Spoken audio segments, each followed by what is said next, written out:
Hello guys, hello, this is for Leo. Alright, eto ay para sa lahat ng Leo.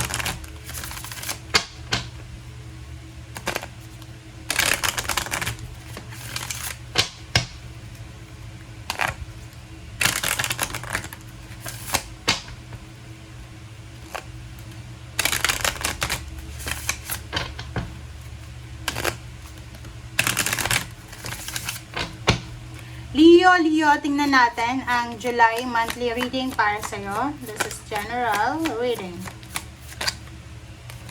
Okay, dalawa yung lumabas, tatlo. Wow. Leo, tatlong baraha. Okay, tingnan natin. Concommency, seashell divination. Okay. Yearning.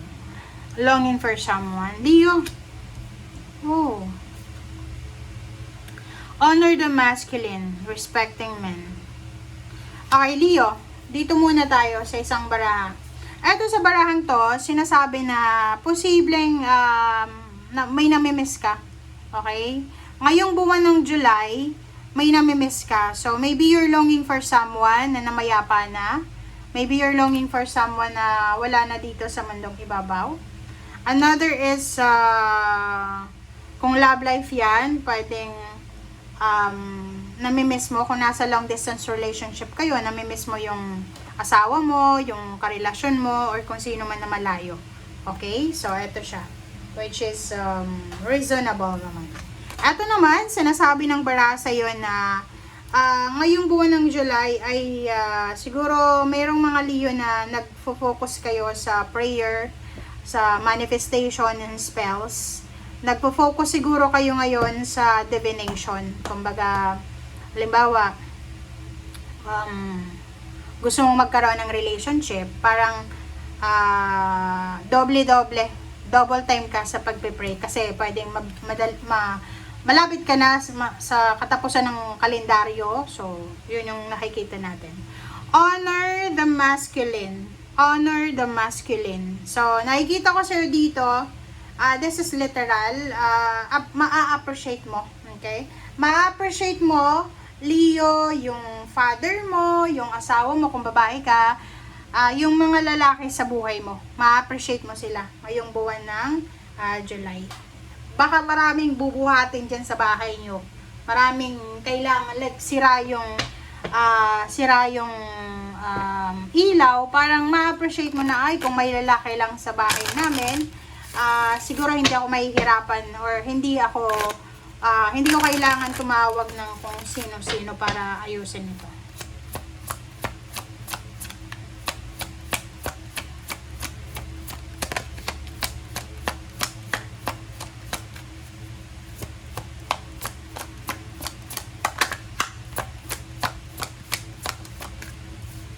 Okay, receiving from angels, Leo.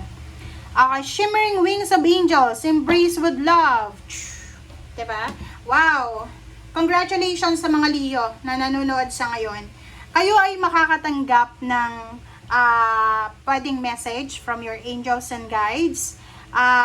Parang, yun, iko-comfort kayo ng angels. Kasi pwedeng, halimbawa dito kung ang namimiss mo ay yung mahal mo sa buhay na namayapa na, or yung mga tao na malalayo, pwedeng na-homesick ka, pwedeng OFW or nasa ibang lugar ka na malayo.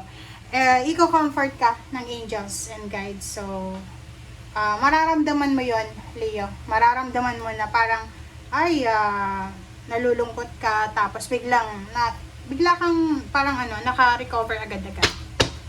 Okay? So, yun. You will receive blessings, comfort from the angels ngayong buwan na to.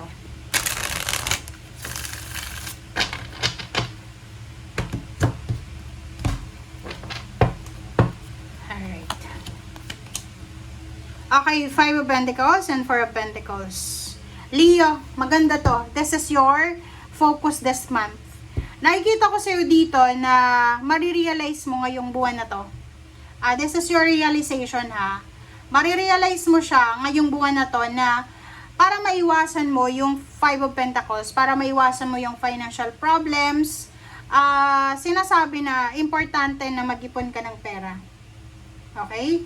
So, parang ang nakikita ko sa'yo, marami kang napagdaanan sa nakaraan. Parang marirealize mo na, kaya pala hirap sa buhay kasi masyadong magastos, walang ipon. So, this month, nakikita ko sa'yo na magsisimula kang mag-save ng pera. This month ay magsisimula kang maging less magastos kasi isi-save mo siya para maiwasan yung financial problems.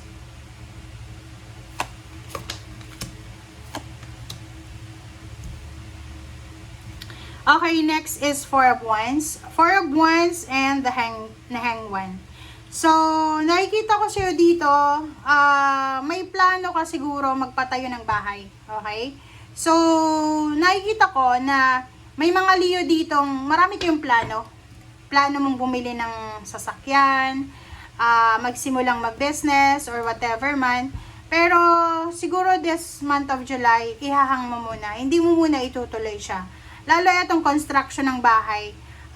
Pwedeng yung plano mong magpakasal, siguro hindi ka pa ready kasi wala ka pang maraming pera. So, nakikita ko na kailangan mo munang mag-ipon ng pera para sa pagpapakasal, kung kasal yan, para sa pagpapatayo ng bahay, para sa pagkakaroon ng pamilya, ng baby, parang ganun. So, ngayong buwan ng July, medyo mahihisip mo yan eh. Marirealize mo na siguro ihang ko muna or hindi ka muna ituloy yan, yung mga planong yan. Kasi kailangan ko munang mag-ipon ng pera. Six of Cups and Seven of Wands. Oh, diba? This is your realization. Ang galing ng baraha mo. Diba? Tingnan nyo guys. Diba? Tingnan nyo. Ang sabi ng baraha sa inyo dito, marami kayong napagdaanan, Leo, sa nakaraan. Pwedeng isinilang ka sa isang pamilya na sobra-sobra yung paghihirap sa buhay. So, pwedeng yun yung rason kung bakit kailangan mong proteksyonan yung pera mo sa ngayon.